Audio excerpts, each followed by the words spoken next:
اے والی یثرب میری فریاد بھی سن لے، اے وارث کونین میں لب کھول رہا ہوں۔ زخمی ہے زباں خامہ دل خون میں تر ہے، زخمی ہے زباں خامہ دل خون میں تر ہے۔ شاعر ہوں مگر دیکھ میں سچ بول رہا ہوں۔ یہ رونقیں، یہ لوگ، یہ گھر چھوڑ جاؤں گا۔ یہ رونقیں، یہ لوگ، یہ گھر چھوڑ جاؤں گا۔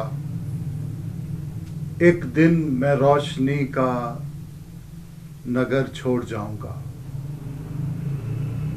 ناظرین، دبستان ملتان کے اس پروگرام کے ساتھ ہم حاضر ہیں۔ آج جس عظیم شاعر کو یاد کیا جا رہا ہے وہ ایک ایسا شاعر جو ہمیشہ ہمارے ذہنوں میں بھی رہے گا اور ہمارے دلوں میں بھی۔ سید محسن نقوی۔ ٹھیک اس وقت جس وقت ہم یہ پروگرام کر رہے ہیں 15 جنوری 1996 7:20 پر ہمارا یہ شاعر فرات فکر کا انتصاب مکمل کرنے کے بعد اپنے دفتر سے ایک پان شاپ پہ آیا، اپنے دوستوں سے چند لمحات کے لیے باتیں کی، اور پھر ایسا ہوا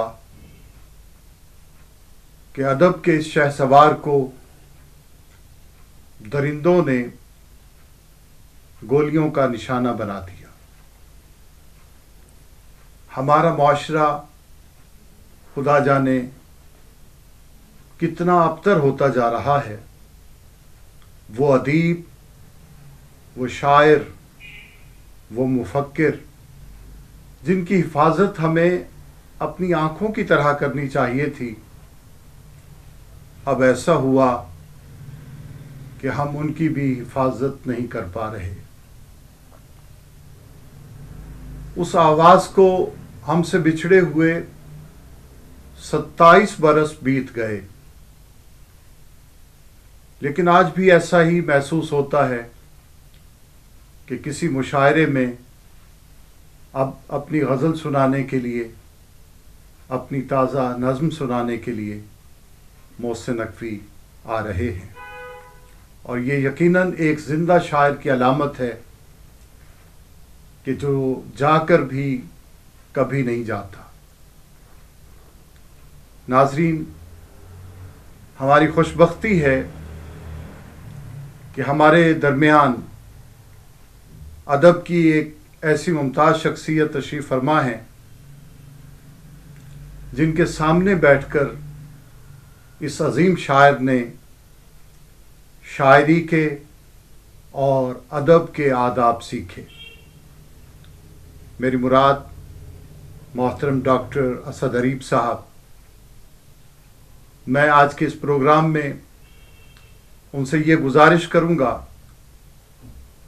کہ محسن نقوی کی غزل پر بات ہوئی، ان کی نظم نگاری پہ بات ہوئی، ان کی نثر پہ بات ہوئی۔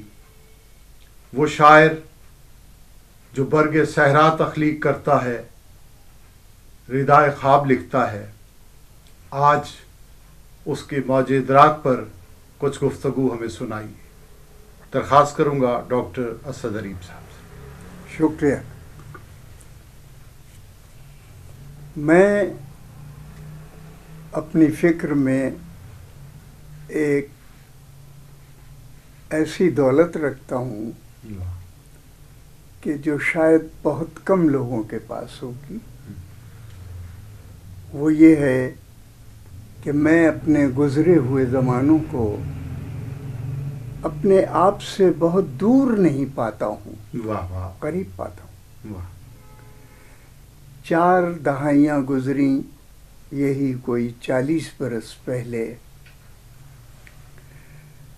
شبروز ہوٹل ملتان میں چائے پینے والے اور سگریٹوں کا دھواں اڑانے والے شاعروں کی آماجگاہ اپنی دوسری منزل میں، بالائی منزل میں رکھتا تھا۔ وہیں محسن کا قیام زیادہ ہوتا تھا۔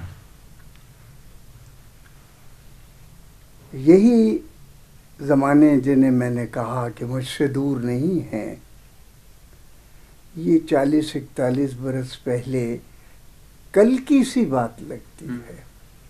یہ لمحے گزرا ایسا لگتا ہے کہ یہ دہائیوں پہ محیط نہیں بلکہ لمحوں پہ محیط ہے۔ 19 جنوری 1982 کی تاریخ تھی اور لگ بھگ یہی وقت ہوگا کہ موج ادراک کا خالق اپنی اشاعت اول لے کر اسی غریب خانے پر آیا۔ محسن نقوی کی اساس فکر، بنیاد فکر لفظ سے زیادہ جذبات پر ہے۔ موج ادراک کے مقدمے میں بھائی کیا عمدہ جملہ لکھا ہے اس شخص نے۔ یہ اس کا جملہ ہے کہ میں شاعری ان لفظوں کے ذریعے کرتا ہوں جو ذہن کے راستے سے قلب انسانی میں اتر کے گھر کر لیتے۔ واہ واہ بہت خوب بہت خوب۔ قلب انسانی میں گھر کر لیتے۔ یہ جو کیفیت ہے محسن کے ہاں،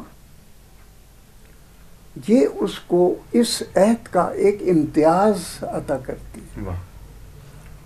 یوں تو آپ کہہ سکتے ہیں کہ الفاظ کا انتخاب آپ میں یہ وہ احمد محمود سبھی کرتے ہیں، لیکن جذبات کے ساتھ الفاظ کا انتخاب کرنا اور اس کیفیت قلب کے مطابق ان کی نشست و برخاست کو وہاں محسوس کرنا اور ان لفظوں کو خیال کی اس کیفیت میں جا کے بٹھا دینا، یہ بہت مشکل کام ہے۔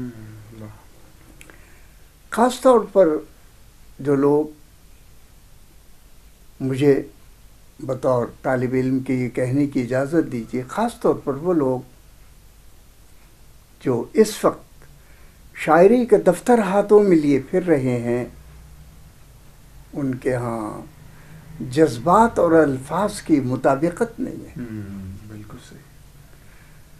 جذبات موجود ہیں لیکن الفاظ کا جو خزانہ ہے اس کی تہ میں اترنے کے لیے جتنی ڈبکیاں کھانا پڑتی ہیں، جتنے غوطے لینا پڑتے ہیں، اپنے پیراہن کو جس طرح تربتر کرنا پڑتا ہے، اور آلودگی خاک بھی اس میں شامل ہوتی ہے، اور پورا وجود انسانی جذبات کے اس لہر کے اندر لپٹ جاتا ہے، تحلیل ہو جاتا ہے، اور پھر آدمی محلول بن کر جذبات رہ جاتا ہے اور آدمی ختم ہو جاتا ہے۔ محسن کے کمالات شعر میں کہ کبھی کبھی وہ اتنا محلول معلوم ہوتا ہے، یعنی حل ہو جاتا ہے اپنے جذبات کو لے کے لفظوں میں۔ خاص طور پر میں نے بات موج ادراک میں دیکھی۔ یہ جو سربلندی ہے خیالات کی، جی، ارتقاء اور لفظوں کو اوپر اٹھانا، یہ بہت مشکل کام ہے۔ اس کے لیے صرف جذبے کی ضرورت نہیں ہے، علم کی بھی ضرورت ہے۔ واہ واہ واہ واہ۔ علم تلاش کا راستہ دیتا ہے۔ محسن کو میں نے 71 اور 72 میں بہت قریب سے دیکھا. دیکھیے اب میں ان دہائیوں سے آگے نکل گیا. جی. یہ نصف صدی کا قصہ بن رہا ہے. میں نے اس شخص کو دیکھا کہ وہ استادوں کے ہم رتبہ کہیں کہیں نظر آ رہا ہے مجھے، ادب کے استادوں کے. ادب پڑھ رہا ہے لیکن ادب کے استادوں کے ہم رتبہ معلوم ہو رہا ہے. زمانہ طالب علمی، زمانہ طالب علمی. اس کے جسم کی ساخت، اس کا رنگ روپ، اس کا لباس یہ الگ ہے. اس کی جو شرافت سے بھری تمکنت تھی. واہ واہ واہ واہ. تمکنت میں شرافت اور شرافت میں تمکنت کا آمیزہ جس طرح تھا، اس نے اسے استادوں کے برابر وقار عطا کر دیا تھا. سبحان. اور پھر اس نے اپنی ساخت کو علم کی آگے بڑھایا. اور میں نہیں سمجھتا کہ ایمرسن یونیورسٹی کے اس وقت کے ایمرسن کالج کے 71 اور 80 تک کے طالب علموں کو جنہیں میں نے بڑے قریب سے دیکھا، کوئی اتنا نمایاں اور ابھر کر شہرت میں اور دائرہ تعارف میں نظر آیا ہو جتنا محسن نہیں دکھائی دیتا کوئی اور. بہت. اس کی وجہ یہ تھی کہ اس نے شعر کے تخلیقی عمل میں یہ طے کر لیا تھا کہ وہ امتیاز کے ساتھ شاعری کرے گا. بہت اچھا. اور جب یہ تعین ہو جائے، ہدف منزل معلوم ہو جائے تو آگے بڑھتا ہے. کہ دو دنیائیں ہیں اس کے تعارف کی. جی. ایک شاعری کی عام دنیا ہے غزل کی، غلام علی کے حوالے سے، فلموں کے حوالے سے، تغزل کے حوالے سے. اور ایک دنیا ہے ممبر اور مجلس کی دنیا. وہ دو حصوں میں تقسیم ہے، لیکن دونوں میں اس کا کمال یہ ہے کہ وہ جذبات انسانی کے امتیاز کے ساتھ ایسے لفظوں کا انتخاب کرتا ہے کہ جن میں بلبلہ بھی ہے، توانائی بھی ہے اور اپنی نمو بھی ہے. یعنی وہ بڑھتے ہوئے نظر آتے ہیں. واہ واہ. بہت مشکل ہے لفظ جس جگہ بیٹھ جائے اپنی حرکت کو آگے نہیں بڑھاتا ہے، لیکن اس کے یہاں یہ کمالات کی ایک نو نظر آتی نئی. میں موج ادراک کے کچھ شعر پڑھوں گا اور بتاؤں گا. یہ پہلے تعارفاً کہہ دوں کہ موج ادراک میں ایک نیا تجربہ محسن نے کیا، اور وہ تجربہ ہے نظم جدید کو مسدس کے پیراہن سے کیسے نکالا جا سکتا ہے کہ وہ مسدس کی ہم نوا بھی ہو، ہم رتبہ بھی ہو اور مسدس نہ ہو. یہ بڑا مشکل کام ہے. یعنی اس نے ایک ایسی نظم کو تخلیق کیا جو کتاباً تسلسل کے ساتھ جیسے مسدس اپنے پیغام دے رہی ہے ایسے ہی وہ پیغام دیتی ہے. یہ موج ادراک خود ایک ایسی نظم ہے، ایسا ادراک ہے کہ جس کا بنیادی عنصر اس کتاب کا سید المرسلین جناب محمد مصطفیٰ صلی اللہ علیہ وآلہ وسلم کی تعارف پر اس نے ایک نظم لکھی. اور اس نظم کو ایک ایسا پیراہن دیا جو اردو شاعری میں مذہبی شاعری نہیں بلکہ فکری شاعری کی ایک ایسی دستاویز بنتی ہے کہ جس کا جواب کسی مسلسل نظم کو آج تک دائرہ فکر میں پیش نہیں کیا جا سکتا کہ وہ اس کا جواب ہو. موج ادراک کا یہ تجربہ جسے قطعہ بند صورت میں دو شعروں کی حالت میں ایک بند بنا کر، پہلے نظم مسدس 3 شعروں کو ایک بند بنانا تھا. بالکل صحیح. اور تیسرا ٹکڑا، تیسرا جز ایک ایسے ٹیپ بند یعنی بندھی ہوئی دیوار کے طور پر خیال کی. پہلے بیان شدہ میدان میں خیالات کے ایک دیوار کا کام دیتا تھا بند. اس نے اس بند کو توڑ دیا. واہ واہ واہ واہ واہ.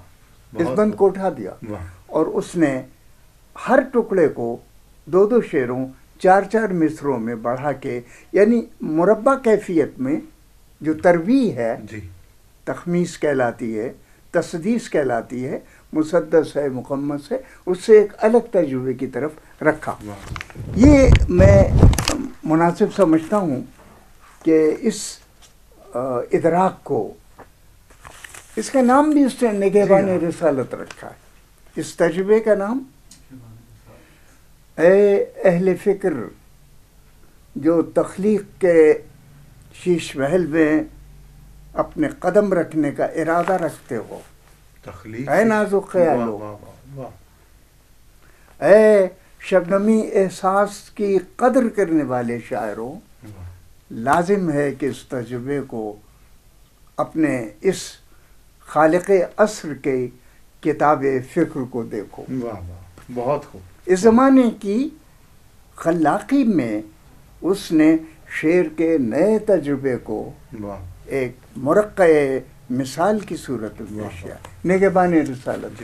میرا موضوع یہ نہیں ہے کہ یہ مذہبی نظم ہے یا مذہبی نظم نہیں ہے، میں ان تجربوں کی طرف ذہن کو منتقل کر رہا ہوں کہ جو اس نے نعت کے موضوعات میں اور حمد کی کیفیات میں بالکل ایک نیا رخ دیا ہے۔ چنانچہ وہ کہتا ہے، گزارش کروں گا کہ عنوان اس نظم کا موج ادراک، اور پھر کتاب کا نام بھی موج ادراک، جی عنوان کے حوالے سے کچھ گفتگو فرمائیے۔ میں ابھی بتاتا ہوں۔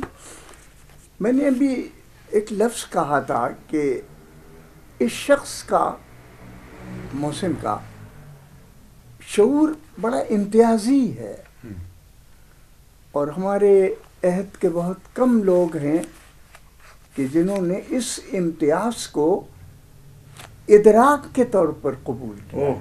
بہت خوب۔ مثلاً زمانہ اپنی چال چل رہا ہے، اور ہمارے دائیں بائیں بیٹھے ہوئے لوگ جو ہم پر محبت کے پھول نچھاور کر رہے ہیں، کل اگر انہیں موقع ملتا ہے تو وہ تیروں کی بارش بھی کر سکتے ہیں۔ ان 2 کیفیتوں میں سے ادراک کیا ہے؟ ادراک یہ احتیاط سے زندگی بسر کرو، یہ ادراک ہے۔ تو یہ جو ادراک معنی ہے، ادراک خیال ہے، زمانے سے سبق لینا اور اس سے نئے نتائج کی دستاویز مرتب کر کے ان کی شقیں قائم کرنا۔ مثلا ابھی جیسے آپ نے ایک شعر ابھی پڑھا تھا، میرے سامنے بھی وہی شعر ہے، یہ کس نے ہم سے لہو کا خراج پھر مانگا، یہ ہم سے، یہ ہے ادراک۔ لہو بہتا رہا ہے، جی، خراج اہل دنیا دیتی رہی، بالکل، اہل ہمت سے مانگتے رہے ہیں، اور وہ دیتے رہے ہیں، اہل ہمت دیتے رہے ہیں۔ اہل ہمت سے خراج لہو کا مانگا گیا ہے، چاہے وہ قتل گاہ کربلا ہی ہو، اور چاہے وہ قتل گاہ عصر جدید ہو، جس میں انسان کے 1000 طرح کے قتل ہو رہے، جذبوں کے قتل، امیدوں کے قتل، ارادوں کے قتل، عقائد کے قتل۔ اس قتل گاہ سے جو اس نے ادراک کیا ہے، وہ یہ شعر ہے، یہ کس نے ہم سے لہو کا خراج پھر مانگا۔ واہ واہ واہ، یہ پھر، غالب نے بھی اس پھر کو ادراک کے طور پر استعمال کیا اپنی غزل میں۔ عطا کیجیے، بسم اللہ۔ ہاں، وہی پھر محسن کے یہاں بھی ادراک کی صورت میں، یہ ہم سے، یہ کون ہے پھر خراج مانگ رہا ہے؟ ابھی تو سوئے تھے مقتل کو سرخرو کر کے، یعنی ابھی قربانی دی تھی، ابھی سے مراد 1400 برس کا تصور بھی ہے اس کے ذہن میں۔ یہ ہے ادراک، یہ کہ وہ سونے والے سو گئے ہیں، قربانی دے گئے، لیکن جاگ رہے ہیں، اور وہ ہماری صورت میں جاگ رہے ہیں۔ یہ ہم سے پھر وہی تقاضا جو ان سے تقاضا کیا۔ تو ادراک کے، آپ نے کہا ادراک، امیر المومنین علی ابن ابی طالب نے ادراک اور یقین پر بہت سے مباحث کیے ہیں۔ ادراک کیا ہے اور یقین کسے کہتے ہیں؟ ایک جگہ کہا ہے ایک جگہ کیا عمدہ بات کہی ہے، سبحان اللہ۔ ادراک کیا ہے کہ یقین کی حالت میں لی ہوئی نیند کی لذت بے یقینی میں پڑھی ہوئی نماز سے 1000 درجہ بہتر۔ ہو واہ واہ واہ، یہ یقین اللہ پر یقین، واہ واہ، بے شک یہ یقین اللہ پر یقین ہے، کامل یقین پر دسترس واہ رکھتا ہوں، واہ۔ ادراک کی ہے۔ اچھا، ادراک کی جبلت کیا ہے، اصل کیا ہے؟ یہ محسن کے تمام تصورات میں یہ خیالات موجود ہیں۔ وہ یہ ہے کہ جو سچائی کا صحیح پروردہ شخص ہے، جسے سچ کی گود میں پلنے کی وہ ہو، نعمت میسر آئی ہو، سبحان اللہ، وہ کبھی برائی کا دوست نہیں ہو سکتا۔ یہ ادراک ہے۔ واہ واہ، بہت اچھا۔ جھوٹ کا دوست نہیں ہو سکتا، کذب و افطرا کے گلی سے وہ کبھی نہیں گزرے گا جس نے سچ کے کوچے میں جا کر عہد وفا کیا ہو۔ واہ واہ، اس کی تمام نظموں میں آپ واہ دیکھیں گے یہ چیز۔ موجِ ادراک کا موضوع واہ، یہ ادراک ہے۔ ادراک ہے۔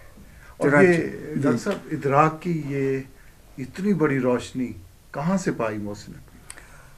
میں جہاں تک میرا ذاتی خیال ہے، ممکن ہے آپ رد کریں، اس کا نام ہے غلام عباس۔ سبحان اللہ، دیکھیے کہاں میرا ذہن گیا ہے، نام ہے غلام عباس، والد کا نام ہے چراغ حسین۔ جی بے شک۔ اب دیکھیے دو چیزیں، تیسرے یہ کہ اس نے ڈیرہ غازی خان کے جس ماحول میں پرورش پائی، وہ اللہ سے عطا۔ اس میں ماتمداری، میرا موضوع یہ نہیں ہے لیکن میں ادراک کی طرف جی جا رہا ہوں، ماتمداری، علم کی سربلندی، سبحان اللہ، استقامت حسین پر عہد وفا داری، دینا اور لینا لوگوں کا، واہ، فکر شہادت سے انقلاب کی روشنی کی دعوت دینا واہ، محراب و منبر سے۔ اس نے یہ عہد کر لیا تھا کہ مجھے اس دائرے سے، اس چراغ سے روشنی لینی ہے۔ واہ واہ، وہ واہ، چراغ جس کا میں نے ذکر حسین کیا، کی طرح، سبحان وہ اللہ، ایک خاص فکر سے پیدا ہونے والا شخص تھا، خاص، اور وہ فکر اسے جس ادراک کی طرف لے گئی وہ تھی کہ امتیاز سے زندہ رہنا۔ واہ واہ، واہ، میں شعر کی بجائے اس کی فکر پر آ گیا، اور آخر میں شعر کی طرف جانے سے پہلے ایک جملہ کہہ دوں، اس نے یہ طے کر لیا کہ میں اس شخص کے نقش قدم پر اپنے جذبات کی بنیاد رکھوں گا اور اپنے اظہار کا پردہ اس کے قدموں پہ کھولوں گا کہ جس نے مر کر زندگی کی ضمانت لے لی ہے۔ ہو، بہت خوبصورت، واہ واہ، میں اس کے پیروں پہ اپنی چادر بچھاؤں گا فکر کی، واہ، کہ جس نے فنا کے بعد بقا کا سودا کر لیا ہے۔ سبحان، میں ابھی عرض کر رہا تھا کہ ادراک کا جو تصور ہے، سبحان اللہ، اس نے خیالات کے بعد الفاظ، اور الفاظ اور خیالات کی سطح میں جو ایک نئے نتائج کی دوڑ ہے، طلب ہے، تگ و دو ہے، اس کی کامیابی اس نظم میں موجود ہے۔ سبحان اللہ، مجھے احساس ہے، میں آپ سے کیا کہوں، بہت قریبی طالب علم ہوں میں نظم جدید کا، جی بے شک، اور خاص طور پہ مسدس کا۔ جی، میں نے مذہبی فکر کے تمام مسدس کم و بیش دیکھے ہیں۔ جوش جی، پہلا شخص ہے کہ جس نے نظم جدید میں، جو بعد میں اختیار کی محسن نے، مسدس کہیے یا مسدس سے ہم رتبہ کتاباً نظمیں کہیے یا تسلسل نظم پر اظہار کہیے، وہ نجم آفندی دوسرا نام ہے۔ ایک نام جمیل مظہری کا جی، ہے، بالکل،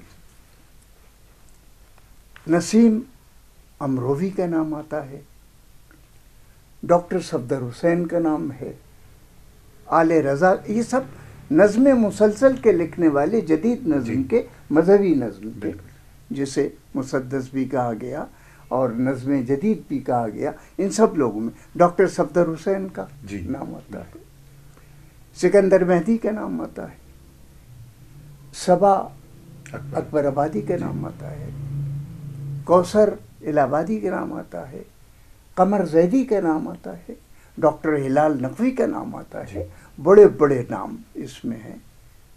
یہ سب اوپر کی سطح کے لوگ ہیں محسن سے۔ محسن نے سب کو پڑھا ہے، سب کو پڑھا ہے جوش سے لے کر، اور میرا خیال ہے ڈاکٹر صفدر حسین تک، بلکہ ڈاکٹر صفدر حسین ان کے زمانے طالب علمی میں یہاں آ کر اپنا مسدس بھی پڑھ چکے تھے، اور اس میں یہ محسن بھی موجود تھے ایک تقریب میں۔ خیر، یہ جو نظم کے ابھی، ہاں میں یہ بھی کہہ دوں کہ اسی نظم جدید جیسے مسدس کہیے عام حالات میں، یہاں مسدس نہیں ہے، یہاں خطابند تسلسل ہے۔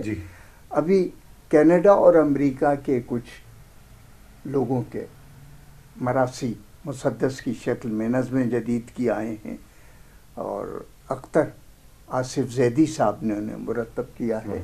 باقر زیدی کا بڑا اچھا مسدس کربلا ہے۔ میں کہنا یہ چاہتا ہوں کہ محسن نے اپنے اس زمانے کے ہر تجربہ کرنے والے شاعر کو، جو نظم جدید کا شاعر تھا اور خاص طور پر حسینی فکر کی طرف جا رہا تھا، ان سب کو پڑھا ہے۔ یہ جو موج ادراک کی نظمیں ہیں، جناب زینب کے بارے میں، جناب امام حسن کے بارے میں، جناب امام حسین کے بارے میں، یہ اصل میں ایک ایسا مجموعہ ہے کہ جس میں سلام کی کیفیات بھی موجود ہے، نعت بھی موجود ہے، رسا بھی موجود ہے، حمد بھی موجود ہے۔ میں جس نظم کا خاص طور پہ ذکر کر رہا ہوں، اور اس میں دو چار باتیں اگر آپ اجازت دیں۔ یہ حضور نبی اکرم کے خلق کو دنیا میں ظاہر کرنے کے لیے، یعنی انہیں عالم خلق میں لانے کے لیے ضرورت کیا پیش آئی پروردگار کو، موضوع ہے، بڑا اچھوتا موضوع۔ یہ تو وہ الگ ہے کہ دنیا گم رہی تھی، یہ ایک الگ فکر ہے۔ وہ جو ادراک کر رہا ہے کہ ان کے لانے کی وجہ کیا ہے، وہ یہ کہتا ہے کہ کائنات میں انجمن موجود تھی، چراغ موجود نہیں تھا۔ وہ یہ کہہ رہا ہے، یہ ادراک۔ باغ موجود ہے، سبزہ موجود ہے، پودے موجود ہیں، پھول نہیں ہے تزئین چمن کے لیے۔ تو یہ ادراک جا بجا اس نے کیا ہے۔ دیکھیے دیکھتا کہتا ہے، یہ ہاتھ، یہ کونین کی تقدیر کے اوراق، تقدیر کے اوراق، واہ واہ واہ، یہ ہاتھ، یہ کونین کی بہت نفیس خیال ہے یہ جو ہمارے ہاتھ کی لکیریں ہیں، کہتا ہے کہ کائنات کے ہاتھوں پہ لکیریں تھیں، پڑھنے والا کوئی نہیں تھا، واہ واہ واہ واہ، کوئی پامسٹ نہیں تھا، خط بھی نہیں تھا کوئی تحریر دیکھنے والا۔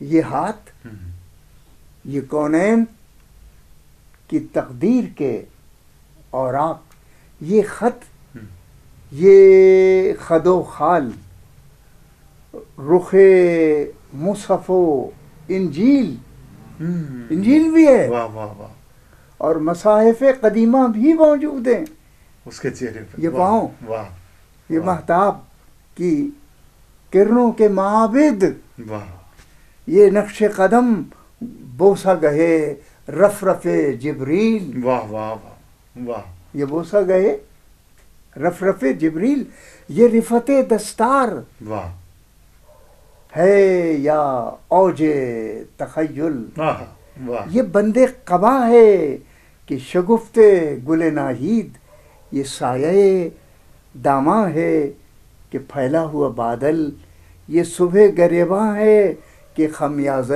خورشید، یہ دوش یہ چادر ہے کہ بخشش کی گھٹا ہے، یہ مہر نبوت ہے کہ نقش دل مہتاب، رخسار کی ضو ہے کہ نمو صبح ازل کی آنکھوں کی ملاحت ہے، کہ ہے یہ شب کم خواب ہر نقش بدن اپنے لیے خواب کی مانند۔ یہ جو مضامین ہیں اس نظم کے،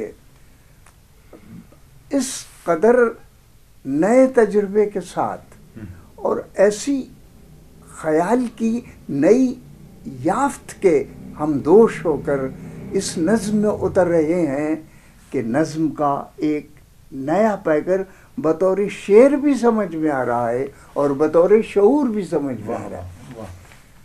محسن کے ہاں میرا اپنا ذاتی خیال ہے، موج ادراک کی نظموں میں خاص طور پر ایک بڑا اچھوتا کام یہ کیا۔ آج آپ ایک کتاب لکھتے ہیں، فوراً میرے پاس آتے ہیں مجھے ذرا بڑا جان کر، میں روایتاً آپ کے کتاب پر اپنے خیالات کا اظہار کر دیتا ہوں۔ میں اٹھتا ہوں، ایک کتاب لکھتا ہوں، ایک بڑے آدمی کی دستاویز تقریر لے کر دوڑ پڑتا ہوں کہ فلاں صاحب نے یہ میری کتاب پہ لکھی۔ میں اپنے آپ سے ذرا دوسرے کا سہارا لے کر آ گیا۔ موج ادراک میں انفرادیت وہی امتیاز یہ برتا ہے، اس شخص نے بلا کم اوقاس مقدمہ خود لکھا ہے اور کسی سے تقریر اور کسی سے تبصرہ نہیں کروایا۔ یہ کیا ہے؟ یہ وہ ہے کہ اس نے اپنے تمام احساسات شاعری کی بنیاد کے مقدمے میں لکھ دیے۔ 5 احساسات، 5 اساس، 5 بنیادیں۔ پہلی بنیاد، میں ان لفظوں کی ہدایت پر ایمان لایا۔ اچھا، ان لفظوں کی ہدایت پر ایمان لایا جو جامد نہیں ہیں، متحرک ہیں۔ واہ واہ واہ، ٹھہرے ہوئے نہیں ہیں۔ واہ واہ، مقدمہ دیکھ لی۔ واہ۔ دوسرا، میں ایسے لفظوں کو اپنے پاس پھٹکنے نہیں دیتا جو کسی ایک جگہ جا کر دماغ میں ٹھہر جائیں، میں انہیں پھٹک نہیں دیتا۔ واہ واہ، میں اس سفر کا متلاشی رہتا ہوں کہ وہ آگے بڑھیں اور قلب میں جا کر گھر کر لیں۔ واہ واہ، بہت خوب۔ 2، بہت۔ تیسری یہ کہ میں لفظوں کی شناخت میں جذبوں کو اہمیت دیتا ہوں۔ لفظ کی شناخت میں لفظ کو اہمیت نہیں دیتا، جذبوں کی شناخت میں پہلے میں جذب کی، جذباتی کیفیت کی تعین کرتا ہوں اور پھر اس کے مطابق لفظوں کی تلاش کرتا ہوں۔ ایک ہی آئے ہوئے لفظ، حالی نے جسے آمد کہا ہے، جی، میں وہ قبول نہیں، یہ میں کہہ رہا ہوں، اس نے کہا ہے کہ میں جو لفظ فوری آ جائے فوری قبول نہیں کرتا ہوں جب تک اس کی رشتہ داری اور نسبت قائم نہ ہو جائے میرے جذبات کے ساتھ، واہ واہ، ان کا پیران، ان کا دامن بند نہ جائے آپس۔ ایک خیال اس سے ظاہر کیا ہے کہ میں نے اپنی شاعری میں کسی سے کچھ ادھار نہیں لیا ہے۔ واہ واہ، بہت خوب۔ ہاں، یہ میں جانتا ہوں اور جگہوں میں اس نے کچھ خیالات کا اظہار کیا ہے مومن سے اور غالب سے، اس میں نہیں، مومن اور غالب سے تاثر لیا ہے، وہ اس کا اپنا انداز ہے، لیکن میں ادھار نہیں لیتا کسی سے، یہ ہے اس کا امتیاز۔ اور 5ویں چیز جو اس کے یہاں بڑی نازک سی ہے وہ یہ ہے کہ میں اپنا سفر اسی طور جاری رکھوں گا۔ یہ جو طور ادراک کا ہے، موج ادراک جب چھپی تھی لوگوں تک آسانی سے اس کا شہرہ نہیں پہنچا تھا، بعد میں جب محسن کا شہرہ ہوا تب موج ادراک، رخت شب، یہ مختلف کتابوں کے آنے کے بعد تب یہ اس کا شہرہ ہوا۔ اور میں بطور ایک طالب علم پہ ایک بات کہتا چلوں کہ اصل میں محسن کو اگر ڈھونڈنا ہے کہ محسن شاعر کیسا، کہاں اور کس قدر ہے، تو وہ موج ادراک میں ملے. یوں تو اس کی ساری زندگی میں چہل پہل میں، چلت پھرت میں، بول چال میں، نعرہ بازی میں، خیالات میں، واقعات میں، الفاظ میں، شعر میں، ہر چٹکلوں میں، مزاح میں، طنز میں، ہر جگہ اس کا مذہب پیچھے موجود ہے. اور مذہب کی صرف ایک دہلیز حسین ابن علی، ایک محراب حسین ابن علی، ایک میدان کربلا، ایک گھر اہل بیت، سب ہر جگہ وہ اس کی نشانی کے طور پہ اس کی شاعری میں، تغزل میں بھی وہ موجود اپنی چمک اسی طرح دکھا رہا ہے. یہ تمام باتیں وہ ہیں کہ محسن کو زندگی کی اس رفتار میں بطور شاعر ایک ایسے سانچے میں رکھتی ہیں کہ جو سانچہ ابھی تیار ہو رہا ہے، ہوا نہیں ہے. یہ میں نے ذرا مشکل سی بات کہی ہے. اس سانچے میں رکھتی ہیں، اس سانچے میں رکھا جائے گا جو سانچہ تیار ہو رہا ہے، ابھی ہوا نہیں ہے. یہ سانچہ اس شخص کے لیے بنے گا جسے محسن کہتے ہیں، اور وہ کیا ہے کہ مذہبی افکار کو زندگی میں انقلابی فکر کی دستاویز کے طور پر کس طرح پیش کیا جائے. واہ واہ واہ واہ واہ. انقلاب عالم کے لیے، ارتقاء سماج کے لیے، تہذیب کی تمکنت اور بادشاہی کے لیے، انسانی تہذیب کی، مذہب کو کس طرح لایا جائے. مذہب کو چہرے مورے اور حلیے سے نہیں، نتائج فکر سے فتح مندی کی طرف لائیے. وہ دنیا کی غالب قوم بن جائے، وہ ہے سچے مذہب کی نمائندہ. مغلوب قوم نہیں، وہ مقروض قوم بن کر فخر کرنے والی، اپنے وجود پر نہ ہو، قرض دے کر فخر کرنے والی قوم کا احساس اس میں موجود ہو. اس نے اپنی شاعری میں یہ جو سانچہ اپنے لیے بنایا ہے، جو ابھی پورا بنا نہیں ہے، زمانہ بنا رہا ہے. کیا کہ عالم کے، زمانے کے، دنیا کے انقلاب کے لیے مذہب کے افکار کو کیسے پیش کیا جا سکتا ہے.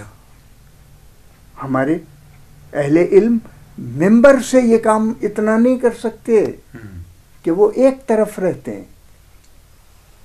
شاعر یہ کام کر سکتا ہے کہ وہ سب طرف رہتا ہے. بہت خوب، بہت خوب. اور یہ مقدر ہے. یقیناً فتح مندی کی دستاویز اس کے نام لکھتا ہے. اور جب تک اردو کا شہرہ ہے، محسن کی شہرت باقی رہے گی. میں نے ابھی جیسا کہ کہا کہ موج ادراک کی تمام نظمیں حضرت محمد و آل محمد کی ولایت اور اس کے تمسک سے وابستہ ہیں. واہ واہ واہ واہ. تمام نظمیں، سلام بھی ہیں اس میں، کو منقبتیں بھی ہیں. محسن کو کیا، تمام اہل دانش کو جو انقلاب کی امامت کے قائل ہیں اور حسین کو امام انقلاب جانتے ہیں، بشمول محسن کے، سب نے اس پورے خانوادے میں سے حسین کو ایک مثالیت کا درجہ دیا. سبحان اللہ، سبحان اللہ. محسن نے بھی یہی صورت کی. لیکن محسن کو ان سب لوگوں میں، بے شک عورتوں میں جناب زینب کا بہت زیادہ مداح ہے. وہ محسن نے نظمیں پہ نظمیں لکھی ہیں، اور ان کی کربلا سے واپسی اور کوفہ و شام کے سفر تک کی پوری روایتوں پہ بہت زور دیا. لیکن اس پورے خانوادے میں جس کی جلالت شہادت سے اور جس کی اولوالعزمی سے بے انتہا متاثر ہے، وہ حسین ابن علی ہیں کہ محسن نے انہی سے فیض لیا ہے. لہذا یہ نظم جناب امام علی مقام کے بارے میں، اور میں تو اسے نظم ہی کہوں گا. ہمارے نئے تجربوں میں اسے جدید مرثیہ کہا گیا ہے جی، بلکہ میں نے ایک جگہ تذکرہ بھی کیا ہے. جو جدید مرثیوں کی سرشت ہے اس کی ایک نو محسن کا یہ لکھا ہوا مرثیہ بھی ہے جو حضرت امام حسین ذی وقار کے لیے کہا ہے. یہ فکر جس کا ابھی اشارہ میں نے کیا تھا کہ انقلاب ذہن کو اپنے منشور میں نمایاں کر رہا ہے وہ، اور فکر انقلاب کے لیے ایک پیغامبری کا کام سر انجام دے رہا ہے.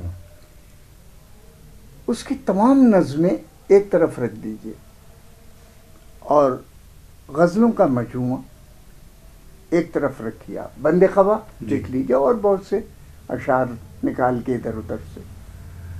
میں آپ کو یقین دلاتا ہوں کہ یہی بات جو اس کی مذہبی شاعری کی اساس میں ہے یہ اس کی غزل میں بھی اسی طرح جاگزیں ہے جیسے وہاں ہے. زندگی کا ولولہ ہمیں زندہ رہنا چاہیے. زندگی ایک روشنی کہ اس جادہ روشن پہ چل کے ہم اپنے مقاصد کس طرح حاصل کرتے ہیں. یہ لہذا اس کی غزل میں بھی آپ دیکھیے گا کہ یہی کیفیت جو استقامت فکر کی ہے، ادراک کی ہے، زمانے سے کچھ لے کر زمانے کو اس سے کچھ زیادہ دے دینے کا احساس ہے، اس کی غزل میں بھی موجود ہے. یہ شعر بہرحال آپ کا پڑھا ہوا ہے، میں آپ کے سامنے مجھ سے زیادہ پڑھنے والا مجمع ہے محسن کو، وہ جانتا ہے. لیکن مجھے اجازت دیں کہ اس کے تغزل میں بھی یہی پیغام جس کا میں نے تفکر مذہب میں ذکر کیا اس کے یہاں بھی موجود ہے. اگر کروں تو کچھ اس طرح سر بلند کروں. تغزل غزل کا شعر ہے، کوئی رسا کا شعر نہیں ہے، سلام کا شعر نہیں ہے، نعت کا شعر نہیں ہے، حمد کا شعر نہیں ہے. تغزل کے اس پیکر سے تراشا ہوا ہے جس میں وہی فکر جس کا اس کی مذہبی یافت میں ہے وہ دنیاوی یافت میں بھی اسی طرح موجود ہے. اگر کروں تو کچھ اس طرح سر بلند کروں کہ مار کر میرا دشمن مجھے سلامی دے. واہ واہ واہ واہ، کہ مار کر میرا دشمن مجھے سلامی دے. یہ ایک بہت بڑے عالم کو مارا گیا KPK کا واقعہ ہے. لوگوں نے کہا کہ اس شخص کی شہ پہ مارا گیا ہے، بہت بڑا آدمی تھا، اس شخص کی شہ پر تحریک پر مارا گیا ہے، وہ عالم. لوگوں نے کہا، اور اگلے دن لوگوں نے دیکھا کہ وہ کہ جس پر شہ کی یعنی تحریک کی الزامداری تھی کہ کہا جا رہا تھا کہ اس نے اس کو مارا ہے، وہی اس کی نماز جنازہ میں بھی شریک تھا. واہ واہ، اور تعریف کر رہا تھا مرنے والے کی کہ مار کر میرا دشمن مجھے سلامی دے. واہ واہ، مجھے سلامی دے. واہ. تو یہ جو تصور ہے تغزل میں اس کے واہ. معنویت کا، لشکر کریں گے میری دلیری. دلیری پہ تبصرے، واہ. لشکر کریں گے واہ واہ. میری تغزل ہے. جی جی. دلیری غزل کا موضوع انسان کی یہ فکر کبھی نہیں رہی کہ انسان اپنے تفاخر کو زندگی کے مقاصد کے لیے استعمال کرے. زندگی کے کام آئے میرا تفاخر. لشکر کریں گے میری دلیری پہ واہ واہ. تبصرے، مر کر بھی زندگی کی خبر چھوڑ جاؤں گا. واقعی واہ واہ جس تاریخ کا جی بالکل ہم آج یہ سفر طے کر رہے ہیں، یہ خبر چھوڑ رہی ہے تاریخ آج کی. یہ محسن فی الاصل مصور معانی تو ہے ہی، واہ مصور خیال تو ہے ہی، لیکن وہ موج ادراک کا سمندر بھی ہے. واہ واہ واہ واہ واہ واہ خاص طور پہ جی اپنی فکر کے بہاؤ میں ہوں تغزل اس کی دستاویز ہے. اپنے لیے خود ہی کہتا ہے، ہوں اپنے لیے احساس کر کے خود کہتا ہے. محسن بنا تھا میں بھی مصور کبھی مگر، اچھا واہ بنا تھا میں بھی مصور کبھی مگر مصور کبھی مگر ٹیڑھی سی ایک لکیر میرا شاہکار تھی. او ہو سب کچھ کرنے کے باوجود کہتا واہ ہے واہ میں نے کچھ بھی کچھ بھی نہیں نہیں کیا واہ. اور یہ بڑائی ہے کسی آدمی کی کہ وہ سب کچھ ہونے کے باوجود کہے میں کچھ بھی نہیں ہوں. 100 بار زمانے نے مجھے زہر دیا ہے. اچھا واہ واہ 100 بار زمانے نے زمانے نے مجھے زہر دیا ہے. 100 بار میں سچ بول کے سقراط رہا ہوں. واہ واہ واہ واہ واہ واہ یہ تغزل ہے سارا. جی جو امتیازات شعر ہیں اس میں نئی باتیں کہنا کوئی بڑائی نہیں، نئی باتوں کو نئی طرح کہنا واہ بڑائی واہ ہے. واہ بہت خوب یہ اس کی واہ واہ نئی باتوں کو نئی طرح کہنا. نئی طرح کہنا یہ محسن نقوی کی بڑائی ہے. ناظرین آپ نے موج ادراک کے حوالے سے ڈاکٹر اسد اریب صاحب کی خوبصورت گفتگو سماعت فرمائی. ہم انشاءاللہ چاہیں گے کہ محسن نقوی کی تمام کتابوں پر، چاہے وہ برگ صحرا ہو، بند قبا ہو، ردائے خواب ہو، ہر ایک پر ڈاکٹر صاحب کی گفتگو آپ کے سامنے پیش کی جائے. محسن نقوی کے ان 2 اشعار پر آج کا یہ پروگرام کامل کرتے ہیں. عذاب دید میں آنکھیں لہو لہو کر کے، عذاب دید میں آنکھیں لہو لہو کر کے میں شرمسار ہوا تیری جستجو کر کے. یہ کس نے ہم سے لہو کا خراج پھر مانگا، یہ کس نے ہم سے لہو کا خراج پھر مانگا. ابھی تو سوئے تھے مقتل کو سرخرو کر کے. ڈاکٹر صاحب آپ کا بہت شکریہ. اپنے میزبان شاہد عباس کو اجازت دیجیے. اللہ حافظ.